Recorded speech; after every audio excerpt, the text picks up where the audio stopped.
Yo, what is this episode, man? Like, I apologize for not watching this soon enough. Like, holy crap. Like, I just finished this first episode, okay? And I was just like, what did I just watch? What peak did I just witness as just an anime watcher? Like, not even as a content creator, okay? I'm not even saying this as a content creator. I'm not saying this as, like, an anime reviewer or whatever. I'm just saying this as an anime fan. Someone that just fundamentally enjoys anime. This is straight up a fantastic first episode of an anime. Like, I would probably say the best first episode of the year. Like, it's embarrassing every other anime so far from 2024. Now, I'm not saying that this is going to remain the best. I'm not going to say it's going to remain consistent. But from the first episode, just general impressions and just how it, like, hit everything in such a nice way, it is the best first episode I have seen, at least of 2024. And once again, that could change, but holy crap.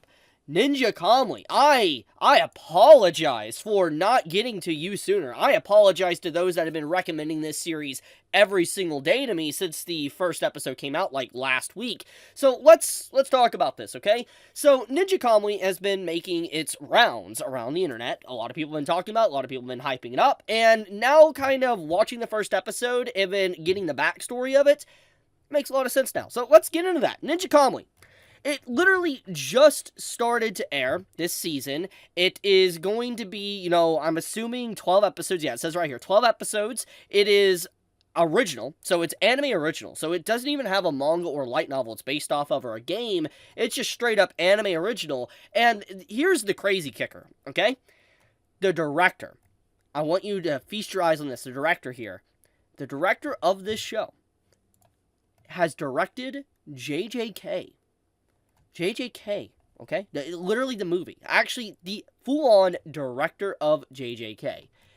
Park is phenomenal with what he works on. When it comes to his cuts within anime and what he has done over the years, he does some phenomenal work. He is easily one of the most recognizable animators of the recent era, at least in the last decade.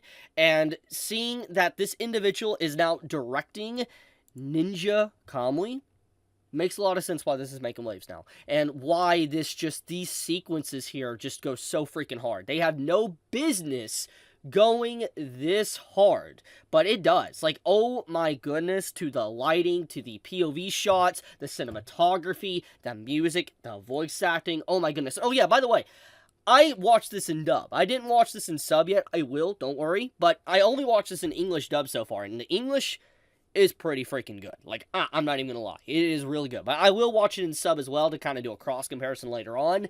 But, yeah. Now, as you can clearly see on the screen, there is a lot of blood. There is a lot of violence in this show. And I am all for it. Makes a lot of sense because, like, when you think about where this is airing on Max and Adult Swim. So, like, where you watch this currently is literally HBO Max. So, it makes sense. You know, they're the same, you know, company or the same, you know, broadcasting station that, you know, broadcasted Game of Thrones. So, makes a lot of sense why this would be very over the top and very violent.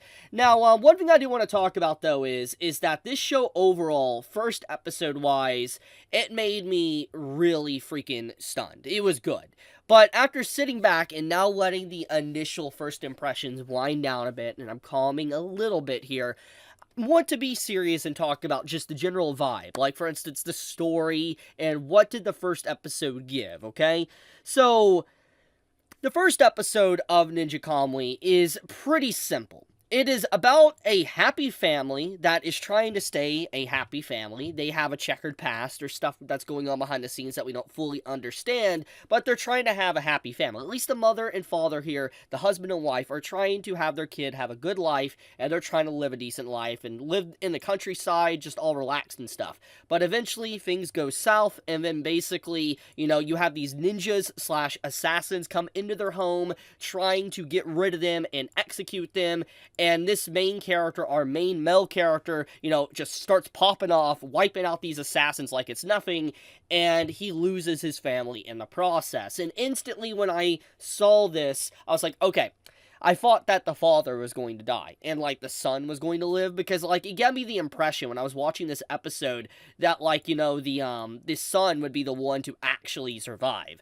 But in reality, no, it was not the case. The father was paralyzed for a while, and then he is the one that, you know, actually survived in the end, and the son died. And that honestly took me by surprise. I was like, oh, okay, so it's not going to be a child revenge story growing up with a time skip or anything. No, it's literally the father losing his family. So instantly when I saw that, I drew parallels to the Punisher. Anyone that knows about the Punisher, you know, a very iconic anti-hero, you know, lost his family. He went crazy one day and just started killing anyone that was necessarily a villain or evil and just getting rid of them because the system just did not work anymore. And in this case, I get those vibes from this, to the whole house burning and trying to move on and all that, remaining hidden, not trusting the system or whatever. It just makes a lot of sense. Like, it feels like a lot of inspiration for Ninja Kamui was inspired by the Punisher to some degree. I'm not saying it's a one-by-one copy, but a lot of those themes of that is definitely on display with this first episode of Ninja Kamui. Now, besides that, in terms of story, that's really about it. It really is all about the shock factor and about just the beautiful art and animation with the fighting combat sequences, and then obviously the revenge plot that's obviously being built up here at the end of the episode.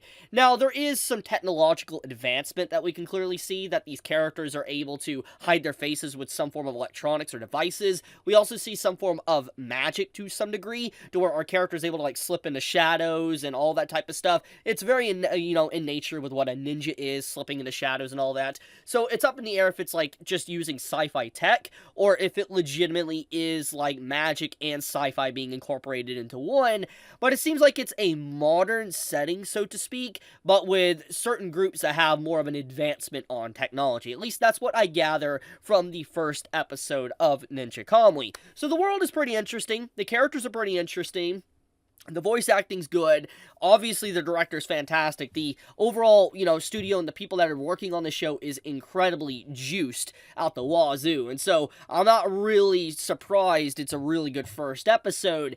But, I'm just curious now on, like, how the story is going to develop from here on out. Because, obviously, the initial episodes for shock value for revenge stories are pretty simple. You can definitely gather an audience very quickly. Think of stuff like Attack on Titan, for example. When you have, like, a revenge story, something where someone dies, it's a really shocking moment. It draws the audience in wanting to know what's going to happen next. And after that initial hurdle, now the thing is how does the series keep its audience? How does it have the audience stay with it to continue watching? Are they going to continue double downing on the shock value and the revenge plot? Or are they going to add more characters in to try to have our character change? There's a lot of things that can be incorporated to make the very story interesting. Obviously, Punisher is one of the iconic things of revenge stories and all that, and I think that, you know, looking at it like that, I am curious to see where Ninja Kamui is going to go. I have seen complaints over, you know, the past few days before I even watched this, people saying that it felt very bland or generic. Some people were saying that the series just was very generic with a nice coat of paint. I would not really fully agree with that, but I could see why people would say that. I fully understand that one, especially when you just look at what the first episode provides. But, yeah, overall, man, Ninja Kamui, great. It is a fantastic first episode. I highly recommend anyone that is interested in watching a new anime that is action-packed and potentially the best first episode of 2024 so far to watch this. It's great. Now, if you're wondering where to watch it, it's on Max, but I know not everybody has that. I'm not going to be on the moral high ground and try to say what you should or shouldn't do, but if you want to watch it, that's where it's at. Yeah, you get the point. But anyways, good job to the director and Park for working on this show. I am really looking forward to seeing what he does next with this show. Since it's anime original, there's nobody that can really spoil or know what's going to happen besides the actual people behind the scenes writing the story. So we will see where it goes in the upcoming weeks. So, yeah, tell me your thoughts. If you've already watched the first episode of Ninja Kamui, did you enjoy it? Did you hate it? Be honest in the comments below. Do you think the series is, let's say, cliche? Do you think the series is great? Do you think it's the best anime of the year so far? Be honest in the comments below. But with that, be safe, stay healthy, Chibi out.